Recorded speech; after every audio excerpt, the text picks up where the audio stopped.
Have you ever walked away from a conversation feeling small, even though you didn't do anything wrong? Maybe it was a passing comment, a smirk, or a so-called joke that just didn't sit right with you. You smiled politely, maybe said nothing, but deep down, you felt hurt, confused, or even angry. And the worst part is, these moments often come from people we know. A family member, a neighbor, someone at church, or even a friend who just says it like it is. But what they're really doing is belittling you. Now let me be clear. Getting older does not mean we become anyone's punching bag. In fact, this chapter of life, our 60s, 70s, and beyond, is when we finally stop tolerating the nonsense. We've lived too long, loved too hard, and learned too much to let little jabs and sly comments knock us off balance. That's why today, we're going to talk about something powerful. How to shut down belittling comments with grace, clarity, and strength, without raising your voice, without being rude, and without carrying the hurt home with you. The beauty of it is, you don't need to argue. You don't need to explain yourself. You don't need to play their game. All you need are a few simple, calm, and powerful questions. Questions that make the person stop, reflect, and realize you are not the one to mess with. Because here's the truth. Belittling comments are never really about you. They're about the other person, their need to feel superior, their insecurities, their need to control the room. But just because it's not about you doesn't mean you have to stay silent. Silence is often mistaken for weakness. And you, my friend, are anything but weak. Let's start with a question that changes the entire dynamic of a conversation. Imagine someone says something snarky like, "Oh, I didn't expect someone your age to figure that out so fast." You could smile and ignore it, but why? Instead, try this simple question. Did you mean that to be insulting? And then, you stay quiet. You let that question land like a soft hammer. What you're doing here is not starting a fight, you're giving them a mirror. You're not yelling, you're not defending. You're simply asking them to reflect on their own behavior. And I'll tell you, 9 times out of 10, they'll backpedal. "Oh no, I didn't mean it like that," they'll say. But guess what? Now they know you caught it. You're not someone they can slide things past anymore. The power of asking a question instead of lashing out is that it keeps you in control. You are the calm one. You are the composed one. And most importantly, you are the one who doesn't absorb the hurt. They do. Let's take another scenario. You're at a family gathering and someone says, "Well, you don't really contribute much now that you're retired." You could bite back, but you're smarter than that. So instead, you look at them gently and ask, "What made you say that?" This question is golden. It puts the responsibility back where it belongs on them. It makes them pause and think. And often, it reveals more about their own insecurities than it does about you. Maybe they're struggling to find purpose and are projecting it onto you. Maybe they don't know how to have a conversation that doesn't involve teasing. Either way, this question turns the tables in the most graceful way. Now here's the thing. These aren't trick questions. They're truth-seeking questions. They don't humiliate. They illuminate. And as someone who has walked through decades of life, truly know, that understanding someone's intent is often more important than reacting to their words. One of the most frustrating things about belittling comments is that they're often disguised as jokes. You've heard it before. "Oh, relax, I'm just teasing." But when the joke leaves you feeling stung, it's not funny, it's manipulative. So next time someone says something hurtful and hides behind humor, try asking, "Is that supposed to be funny to me, or just to you?" You see what that does? It exposes the imbalance in the interaction. You're not laughing, and that matters. You have the right to decide what's respectful, what's playful, and what crosses a line. Just because someone shrugs it off as humor doesn't mean you have to accept it. Let's not forget those moments when someone tries to minimize your experience, especially when it comes to aging. Maybe you share something you're proud of, like picking up painting, taking up walking again, or learning to use technology. And someone replies, "Well, that's cute. You're trying." Ouch. Patronizing, dismissive, uncalled for. Instead of swallowing it, you can simply ask, "Do you realize how that sounded?" Again, you're not accusing, you're inviting them to self-reflect. And oftentimes, people don't realize how rude they are until you hold up that mirror. That question, "Do you realize how that sounded?" is one of the most disarming phrases you can carry in your back pocket. It doesn't attack, it asks for awareness. And awareness is where respect begins. Here's something important I want you to remember. People may not always remember what you said, but they will remember how you made them feel. And when you use these questions, not with sarcasm, not with venom, but with quiet confidence, you shift the energy of the conversation. You show them that you won't engage in small-mindedness. You show them what dignity looks like. And perhaps the most powerful effect of all, you walk away with your peace intact. You didn't raise your voice. You didn't lose control. You didn't stoop to their level. You simply asked a question. And sometimes a single question has more power than 1,000 defenses. You've earned the right to speak with strength. And strength doesn't have to be loud. It can be steady. It can be still. It can be just one question, calmly spoken, that says, "I respect myself too much to let that slide." Now that we've begun this journey of turning the tables without turning up the heat, let's keep going. You'll want to hold on to a few more of these powerful questions, because the next time someone throws shade your way, you'll be ready with light. Sometimes the hardest part about handling belittling comments isn't just what's said, it's the surprise of it. You're caught off guard, and before you know it, the moment passes, and later you think, "I wish I'd said something." That's why these questions are so powerful. They give you tools you can use in real time, tools that keep your dignity intact and stop the cycle before it spirals. Now, here's a moment we've all experienced. You're having a conversation. Maybe it's at the dinner table or in line at the pharmacy, and someone makes a subtle jab at your memory. They might say something like, "Don't ask her, she can't remember what she had for breakfast." Everyone laughs, but your face warms a little, and you feel like shrinking. Instead of laughing along or sitting in silence, try gently asking, "Why would you say that about me?" You don't need to raise an eyebrow or sound accusing. You can ask it calmly, even with a touch of curiosity. What you're doing is powerful. You're giving the other person a moment to hear themselves. Often they'll backpedal, maybe even apologize. And even if they don't, you've done something just as important. You've shown yourself that you matter, that your feelings matter, that your dignity deserves defending, not through anger, but through clarity. Now let's take another common situation. Say you're talking to someone younger, maybe even a family member, and they interrupt you with that tone that says, okay, we get it." It's subtle, but you feel dismissed. It's the kind of tone that can make you feel like your voice doesn't count anymore. Instead of pulling back or letting it bruise your confidence, you could say, "Are you interested in what I have to say, or would you rather I stop?" That one is bold, but not aggressive. It's direct. It puts the choice right in their hands. And here's the magic. It doesn't matter what they say next. You've already reasserted your place in the conversation. You've reminded them that your time, your stories, your thoughts, they still have value.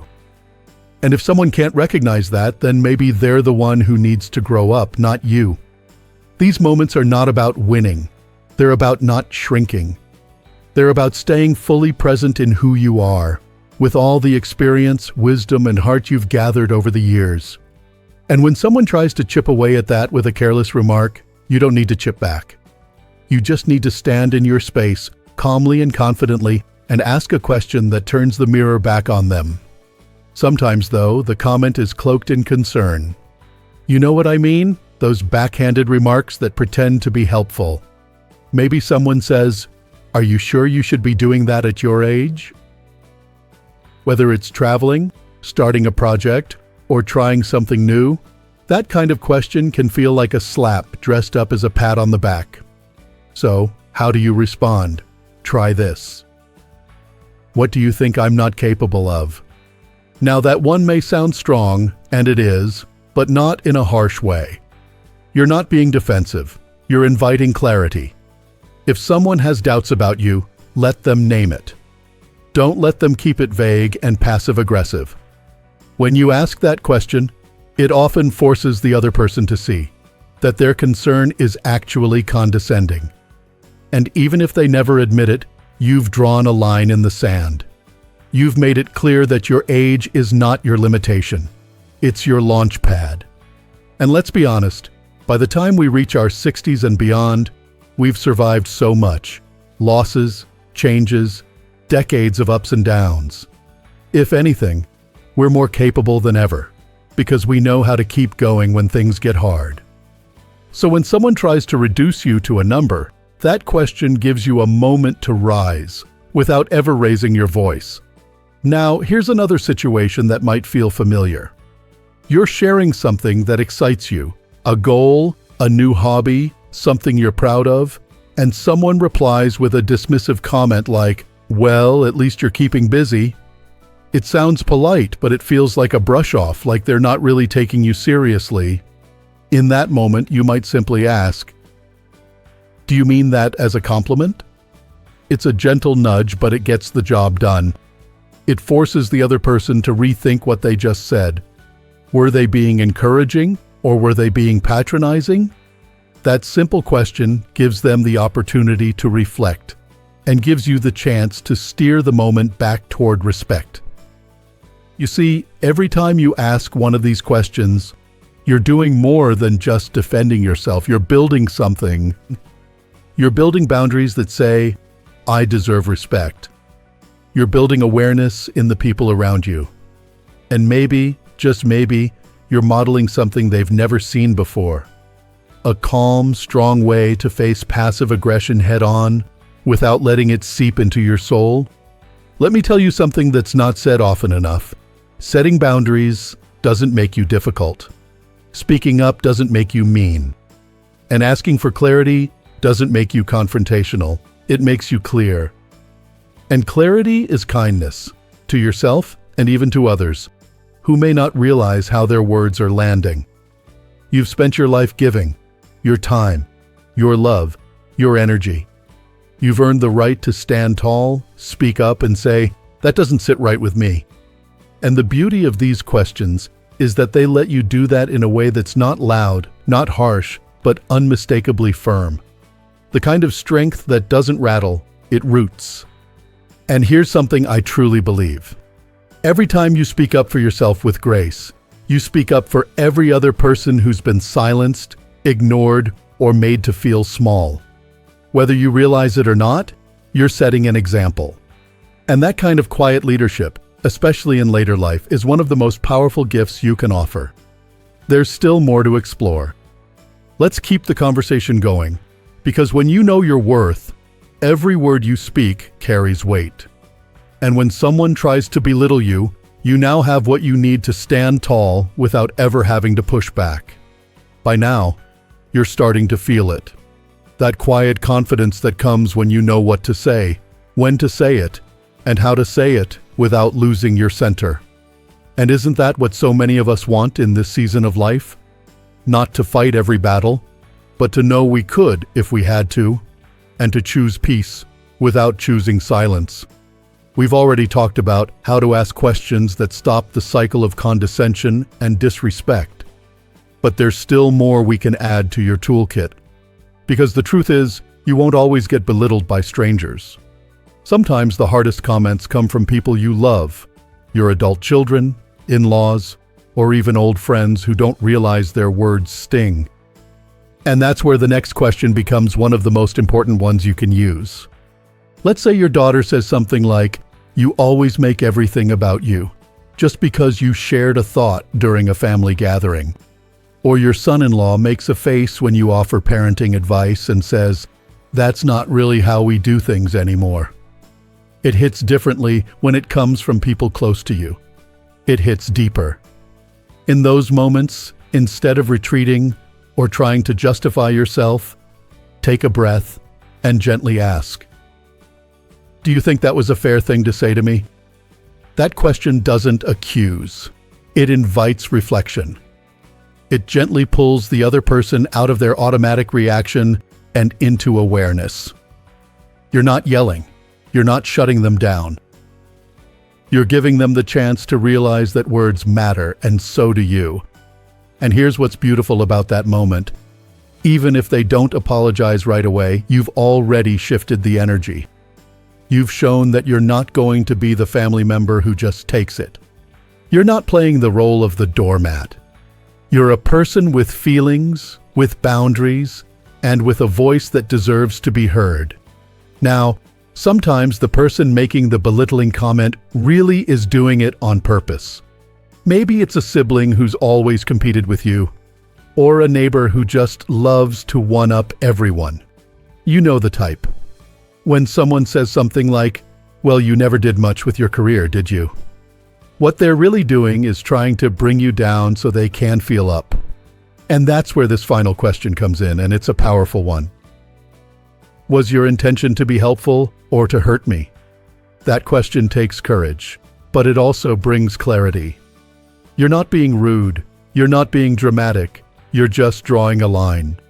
A calm, steady line that says, "I saw what you did there, and I'm not going to pretend I didn't."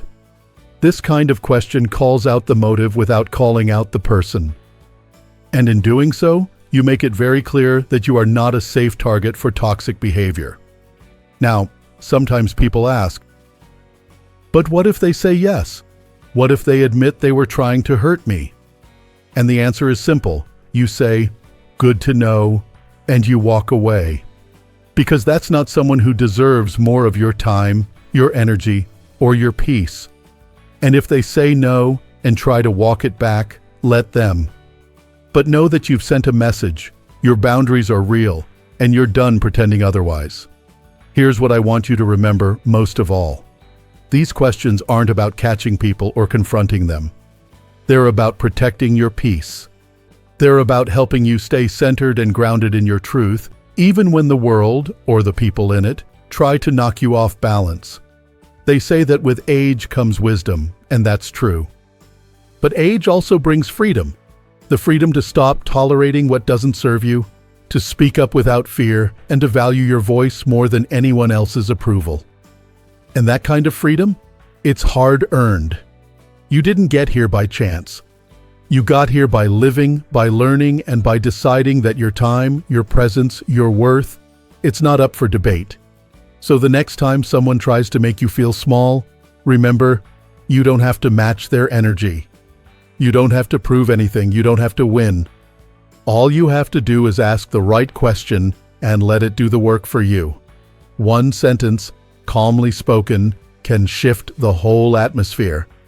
And if you're thinking, "But I don't want to make things awkward," let me gently say this. It's already awkward when someone disrespects you.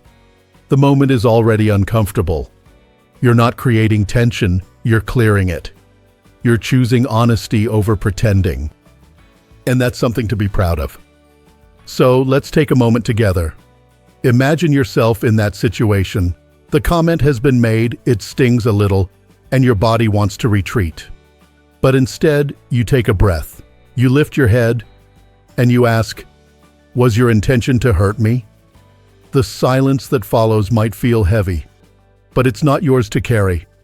Let them sit with their words. Let them feel the weight of them. Because for once, you've handed it back. You've taken care of others your whole life.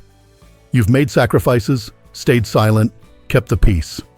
But this season, this is the one where you take care of you. Not with bitterness, not with walls, but with strong, simple sentences that say, "I matter.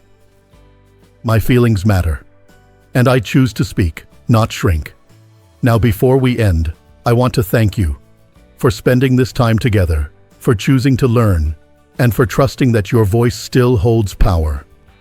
If you've ever been made to feel small, I hope you now know you are anything but. You are wise, worthy, and wonderfully equipped to handle whatever comments come your way with grace and strength. If this message spoke to you, I'd love to hear your thoughts in the comments. Share your experience. Has someone ever said something belittling to you, and how did you handle it? You never know who your story might inspire. And if you found this helpful, don't forget to like this video and subscribe to Strong Elderly Life. We're here to remind you that your age is not your weakness, it's your superpower. Let's use it well, speak with strength, and live with bold peace. Here's to living your best life at any age, and never letting anyone make you feel small again.